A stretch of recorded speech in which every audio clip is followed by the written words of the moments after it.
Informe, estamos listos y le damos la bienvenida al magíster Ernesto Guapaya. Él es coordinador de la carrera de Nutrición y Dietética de la Universidad María Auxiliadora. ¿Cómo está, magíster? Gracias por estar con nosotros una vez más para poder hablar de diferentes temas de nutrición y en este caso de la nutrición en personas celíacas. Sí, efectivamente. O sea, lo que pasa es que es un tipo de trastorno en la cual las personas no toleran un producto en específico que se llama el gluten. Si bien es cierto que el gluten se encuentra solamente en 4 alimentos, ¿no? El trigo, la cebada, el centeno y la avena, por un tema de contaminación cruzada, no es tan sencillo reducirlo a eso, ¿no? Bueno, dejo de consumir trigos, dejo de consumir cebada, o sea, no es tan fácil, simple y sencillo. Uno, por los temas alimentarios. O sea, recordemos que la harina de trigo está presente en toda la panadería y pastelería en sí, ¿no? O sea, es un tema que de repente no es tan sencillo de abordar. Ahora, alguien se diría, bueno, fácil, ¿no? O sea, consumo un producto que no tenga el tema del gluten. Pero justamente el gluten le da esa consistencia al producto, le da esa textura al producto, le da hasta en cierto modo hasta el sabor, ¿no? Entonces, no es tan simple y sencillo abordarlo, ¿no? Desde el punto de vista nutricional, por el tema de los hábitos que nosotros tenemos, ¿no? Y ahí está el detalle, el tema en sí del tema. Y como magíster, ahora hay muchas personas que dicen, yo no soy celíaca, pero siento que me cae, como que no tolero, ¿no? Como que si tuviera una intolerancia. ¿Esto es factible? ¿Se puede dar una intolerancia? ¿Es que no puedo consumir grandes cantidades? ¿Cómo sería esto? Sí, efectivamente, se ha visto en la actualidad que hay así como hay intolerancia a la lactosa, hay también un grado de intolerancia al gluten, ¿no? O sea, bueno, obviamente una persona celíaca sí presenta signos y síntomas desde el inicio, claro, ¿no? Eso sí, clarísimo. Pero esto se va tornando más común debido a los malos hábitos, ¿no? O sea, realmente si uno analiza, los malos hábitos hacen que nuestras vellosidades intestinales, que son tan frágiles en el tema de ciertos elementos, se vayan deteriorando con el tiempo y cada vez haya menos vellosidades intestinales y cada vez haya mayor intolerancia, ¿no? Y es todo un círculo vicioso en el proceso. Y es por ello que por un lado tenemos que mejorar los hábitos alimentarios y por otro lado tenemos que tener en cuenta ciertos elementos, en este caso en muy específico, el tema del gluten. Entiendo. ¿Y en cómo uno puede llegar a determinar que verdaderamente es intolerante o que es celíaco? Bueno, hay pruebas médicas para ello, una prueba de sangre, hay hasta una biopsia, pero definitivamente una persona que consume de repente algunos productos de panadería y pastelería y siente una distensión abdominal muy predominante o siente náuseas, vómitos, diarrea, podría estar pensando en una, por lo menos, obviamente que hay que confirmar el diagnóstico, pero ya podría estar pensando en este problema. La persona con un diagnóstico de celiaquía es alguien que lo va a tener toda su vida, no es de que decir, bueno, es una dieta temporal y de aquí ya vuelvo a comer todo, ¿no? Correcto, es un tema de por vida, o sea, no es un tema de que, bueno, tengo un tratamiento y listo, no, es un tema de por vida. Y esto exige mucho el trabajo del nutricionista, ¿no? Porque alguien de repente que no es nutricionista le diría, bueno, consume productos sin gluten, pero ¿qué pasa? Que los productos sin gluten, para poder mejorar un poquito el sabor, la absorción y todo este proceso, son mucho más cargados en azúcar, mucho más cargados en sodio, mucho más cargados en grasa saturada. Entonces es contraproducente. Imaginemos una persona celíaca que es diabética, indudablemente no puede consumir sus productos o viceversa, ¿no? Entonces hay una serie de detalles que sí el nutricionista tiene que ver, ¿no? Y es un poquito mejorar los hábitos, ¿no? ¿Por qué? Porque estamos tan acostumbrados a ciertos alimentos, ¿no? Como son los productos de panadería y pastelería, que tendríamos que reemplazarlo con otros tipos de carbohidratos, ¿no? Y bueno, para el tema de carbohidratos es digamos, manejable. El tema está en modificar mucho los hábitos alimentarios para poder suplir estas necesidades nutricionales en relación al gluten. Exacto, ¿no? Porque uno puede, como bien usted dijo al inicio, uno puede pensar, ok, no me retiro lo que es el pan, pero no solamente, o sea, es bien complejo y sobre todo acá en el país que hay estos hábitos, ¿no? Alimentarios, entonces es más difícil poder sostener una dieta y también a veces no es tan fácil de encontrar ciertos productos gluten free. Sí, recordemos que existe una serie de símbolos, ¿no? Gluten free, sin TAC, por lo menos, justamente los 4 elementos, trigo, avena, cebada, centeno. Hay una serie de loguitos que sí son muy buenos de observar. ¿no? Sobre todo para personas celíacas. La persona celíaca de repente un poquito que tiene, no es que sufra, sino que es un poco tedioso ir a un restaurante. ¿Por qué? Porque recordemos que también existe el tema de la contaminación cruzada, ¿no? Recordemos, imaginemos, ¿no? Voy a una panadería, pero en esa misma preparación utilizo estos mismos utensilios que ya justamente tienen trigo o algún otro elemento, y la persona sin querer, o donde va lógicamente sin pensar en ello, consume estos elementos. Y es por ello que sí tenemos que tener mucho cuidado cuando la persona sale básicamente a consumir alimentos fuera, ¿no? Hay que ser muy exhaustivo en ese detalle.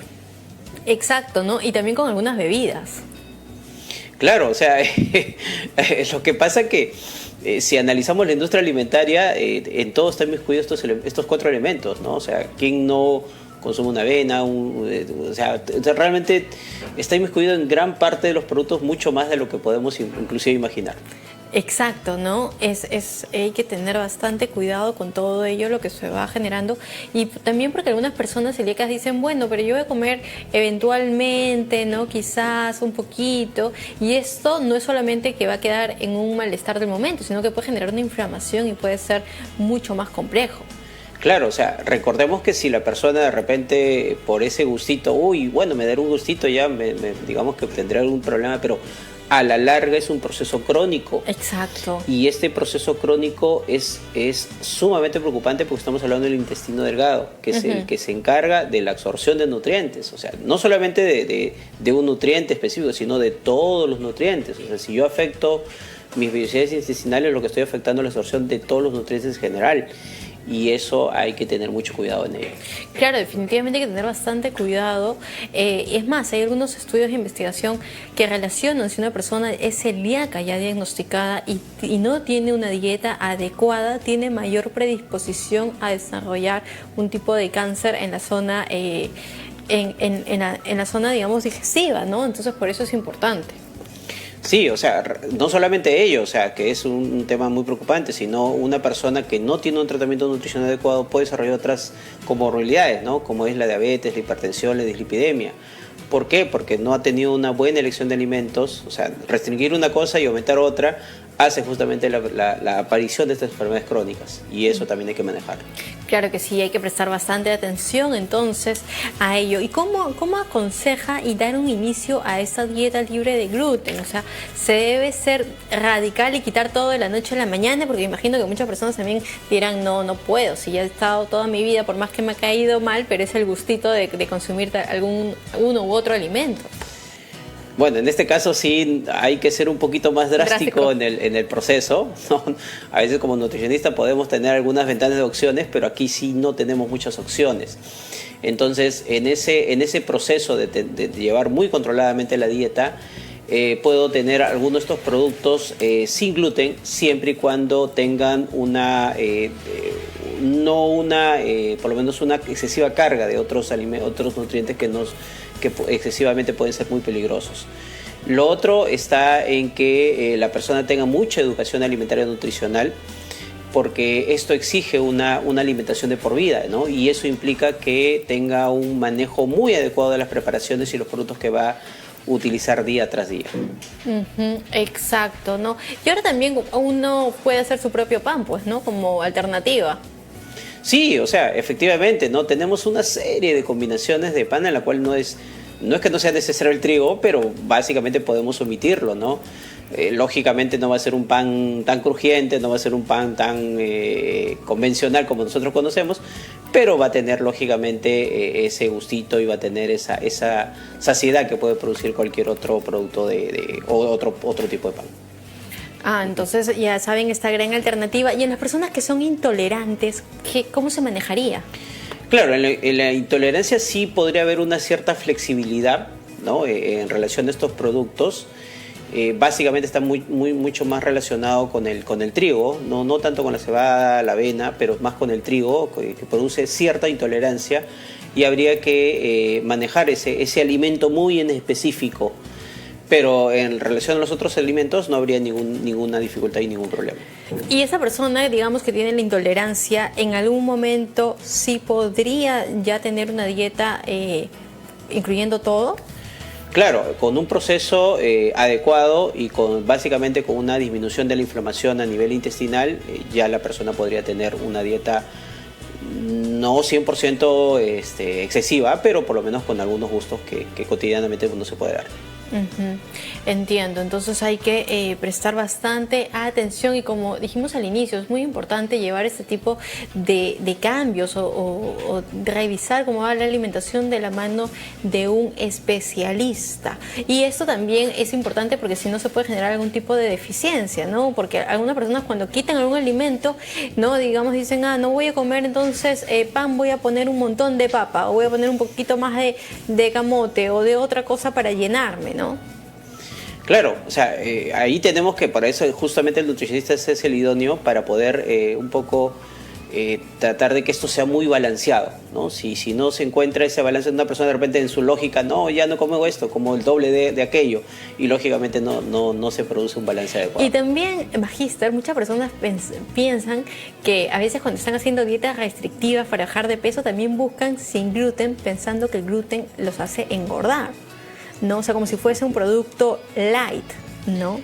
Eso es uno de los mitos, ¿no? O sea, exacto. Si uno lee, el gluten es una proteína. Claro, eso no es una proteína completa, pero es una proteína. No engorda, o sea, así de sencillo, ¿no? Y al contrario, o sea, el consumir productos sin gluten y sin una adecuada revisión de los productos es contraproducente, o sea, al contrario, puede llegar a producir el efecto rebote, ¿no? Exacto, ¿no? Entonces por eso lo digo, porque se puso este mito y aún todavía muchas personas llegan a veces a consulta y dicen, no, yo ya no consumo gluten porque estoy no consumiendo todos los productos light, sin gluten, todo porque quiero bajar de peso, ¿no? Entonces, como no se tiene mucha información en sí de qué es el gluten, no hay a veces las personas no conocen mucho acerca de este tema, pueden terminar pues cometiendo diferentes tipos de errores, ¿no? Así que, y que puede generar también algún tipo de deficiencia de otros nutrientes, ¿no? Porque se deja de lado quizás el consumo de alguna verdura, de una otra proteína o algún otro alimento que también nos puede dar fuente de energía, pero de otra manera, ¿no? Correcto, ¿no? Entonces, para ello, siempre hay la sugerencia de tener el control de un nutricionista, que es el profesional idóneo para poder ver justamente estos casos, y siempre no olvidarse de mejorar nuestros hábitos alimentarios. Una pregunta que nos dejaron, Magíster, es de que si existe alguna enzima, tipo cuando es intolerante a la lactosa, que se pueda consumir para poder consumir lo que es el gluten. Lo que pasa que, o sea, lo que pasa en el fondo, que todo lo que nosotros consumimos pues, ingresa por el tracto gastrointestinal y hay todo un proceso digestivo en la cual, digamos que este proceso enzimático se iría perdiendo, ¿no? O sea, no sería tan, por lo menos tan idóneo como el caso de la lactosa, ¿no? Que sí hay una serie de elementos, pero en este caso no es tan sencillo el tema enzimático, justamente en este proceso, porque recordamos que es una proteína.